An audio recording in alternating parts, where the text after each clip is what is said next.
Sedekah paling utama ialah pada keluarga. Jadi sebab kita katakan, tidak ada sedekah yang paling mahal, yang paling hebat, yang paling Allah puji, yang paling Allah suka ialah sedekah pada keluarga. Pertama keluarga terdekat.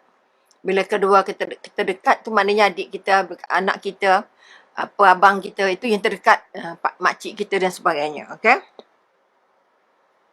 Maka dia katakan kita nak bersedekah, kita dah tahu sedekah tu apa. Okey, sedekah tu sebahagian daripada pendinding api neraka, dengan syarat kita lakukan dia dengan secara ikhlas. Kita tak payah tayang-tayang, tak payah tunjuk-tunjuk apa yang diberi tangan kanan, tangan kiri tak tahu. Mampu atau tidak kita buat. Kita kalau boleh nak apa kita kata, kita nak selfie semua, nak tunjuk semua, nak angkat semua. Maka belajar untuk menerima, untuk melatih diri, untuk tidak dimaklum. Buat apa, masak apa, pakai apa, beli apa. Sekarang ni kita kata zaman milenial. Bila kita kata zaman milenial, maknanya zaman semua nak tunjuk orang. Semua nak beritahu orang. Itu memang sudah terbangun. Dan kalau boleh kita tak nak orang kritik kita. Kita nak orang puji je. Ini anak-anak milenial, mak-mak yang tak faham dengan anak milenial, anak milenial ini ataupun anak di zaman, apa kita kata, di zaman langit terbuka, tanpa sempadan dan sebagainya ini, atau zaman di mana teknologi menjadi kuasa besar ataupun kita kata gadget-gadget berkembang macam cendawan, yang akhirnya anak-anak lebih banyak terdedah pada gadget daripada terdedah pada ilmu-ilmu lain. Maka dengan sebab itu, ibu-ibu milenial harus faham bahawa anak-anak milenial ini ataupun anak-anak di zaman ini adalah anak-anak yang tidak suka dikritik. Anak yang tidak suka dia kata tak betul, dan anak yang tak suka dia kata salah. Anak yang tak suka, sebab itu dia banyak menentang. Anak-anak milenial ialah anak yang nak sokongan saja. Dia tak nak kritikan, dia nak sokongan. Walaupun salah, tak apa kita buat semula. Okey? Jangan kata, ini salah ni, pasal apa? Tak faham ke apa ke? Okey? Kita bangun balik kekuatan bahawa kita suka memberi. Senang atau susah memberi. Jadi anak-anak milenial ialah anak yang ingin diberi. Anak yang ingin disokong, anak yang ingin diberi dorongan, anak yang diberi motivasi. Tak boleh anak yang dikritik. Kalau dulu-dulu kita kata, kalau orang kata salah tu nak bagi pandai lah tu. Anak milenial tak boleh. Okey, kadang-kadang kita kata sebab itu hubungan antara keluarga sekarang ini sudah macam-macam bercempera. Agaknya sulit untuk disatukan semacam dulu-dulu. Okey, sebab apa? Kita kata semua orang sudah ada kehendak masing-masing, dan kehendak masing-masing itu menjadikan kita jadi sulit untuk bermuafakat, dan akhirnya kita banyak individualis. Kita banyak yang kita katakan selfish, yang dikatakan penting diri sendiri dan sebagainya. Sebenarnya suasana itu mendukung. Maka apa yang dihajar oleh Islam untuk mengekang situasi ini, sebab Nabi sudah tahu, Allah sudah tahu apa akan terjadi, maka digalakkan, diberikan peraturan bahawa bersedekah yang terbaik adalah bersedekah pada keluarga. Okey? Terutamanya keluarga dan kerabat yang memerlukan. Okey? Membiarkan mereka, okey? Kalau boleh kita tidak mahu membiarkan mereka. Okey, kita nak bangun balik kekuatan, kita katakan bahawa orang yang melewatkan keluarganya atau melintas kewajiban sedekah seperti yang tidak memberi sedekah sama sekali. Orang yang mendahulukan sedekahnya kepada orang lain daripada keluarga. Nabi pesan kata apa? Dia seolah-olah tidak bersedekah. Jadi bermakna sekali lagi, sedekah jangan main baling-baling sana sini. Kerana kita diminta supaya bersedekah pada keluarga itu satu yang paling utama. Okay? Jadi kalau terutamanya pada keluarga yang memerlukan. Sebab itu kita kata kekuatan yang nak diangkat ialah jangan kita rasa bahagia kerana sudah bersedekah. Tapi kita juga harus semak kita bersedekah ke mana. Okey, semak dulu sedekah ke anak, sedekah ke cucu, sedekah ke anak saudara, sedekah yang dekat-dekat. Okey, yang dekat-dekat dulu, yang dekat ataupun kita kata keluarga dan kerabat.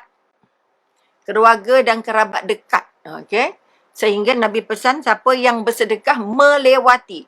Maknanya melintas. Artinya tak termasuk keluarganya. Tidak termasuk pada keluarganya bermakna dia seolah-olah tidak memberi sedekah sama sekali. Allahu Akbar. Okay? Tidak memberi sedekah sama sekali. Bermakna nilai pahala, nilai sedekah itu jadi masalah. Okay? Ini kekuatan. Kemudian kita kata Mari kita tengok, diriwayatkan bahawa orang yang bersedekah pada orang asing, sementara dia mengetahui keperluan keluarganya pada sedekah tersebut, maka sedekahnya disebut tidak akan diterima Allah. Hadis riwayat Al-Tabrani. Jadi sekali lagi kita nak menyemak balik, siapa yang paling layak dapat sedekah kita? Tidak lain tidak bukan adalah keluarga kita, kerabat kita yang memerlukan.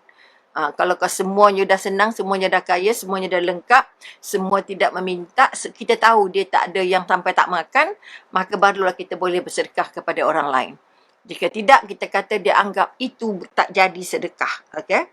Tidak akan diterima Allah. Iaitu yang sedihnya tu. Tidak akan diterima Allah. Maka kekuatan yang nak kita angkat ialah memberi kepada keluarga. Ya keluarga rapat, anak ke, adik-beradik ke dan sebagainya. Yang dekat, terutamanya bila sebut keluarga, pertama yang ada hubungan darah. Bila ada hubungan darah, kemudian ataupun kita kata ada hubungan keturunan. Atau yang kedua baru kita kata ada hubungan perkahwinan. Maka utamakan dulu yang ada hubungan darah, yang ada hubungan kerabat. Bila hubungan darah maknanya kita, mak kita, adik kita, anak kita. Itu kekuatan-kekuatan yang kita kata hubungan darah. Kemudian kalau dah habis semua tu, barulah Allahumma salli ala sayyidina Muhammad. Barulah kita kata kita memberi kepada keluarga atau kerabat yang dicantumkan ataupun yang terjadi hasil dari perkahwinan, ipar, duai dan sebagainya. Okay? Kemudian kita katakan itu hadis riwayat Tabrani, kan? Maka sedekah tersebut tidak, maknanya tadi kita kata sedekah tu kalau kata melintas daripada keluarga ataupun melintas daripada kerabat dekat, maka dia tidak diterima oleh Allah. Ini yang kita nak kena ingat, jangan senang-senang bagi sedekah. Okay, sedekah dulu pada yang perlu. Kemudian kita kata Rasulullah bersabda lagi, sedekah kepada orang asing hanya bernilai sedekah. Okay. Sedangkan sedekah pada keluarga bernilai 2. Okay? Ada 2 nilai. Satu nilainya hanya sedekah pada orang asing. Maknanya satu, tapi kalau bersedekah pada keluarga ataupun pada kerabat dekat atau pada kerabat, dia nilainya 2. Satu, dia kata apa? Dapat nilai sedekah. Okay? Kedua, nilai silaturahim. Apa sebab silaturahim penting? Satu daripada syarat untuk layak masuk syurga, orang yang sentiasa menjaga silaturahim. Orang yang sentiasa menghubungkan silaturahim. Sebab itu kalau boleh, kita tak boleh senang-senang je nak putus saudara. Nasi tak ketak, pinggan tak dingin, aku tak hendak, engkau tak hendak, aku pun tak ingin. Jangan. Itu sikap-sikap yang salah dari segi Islam.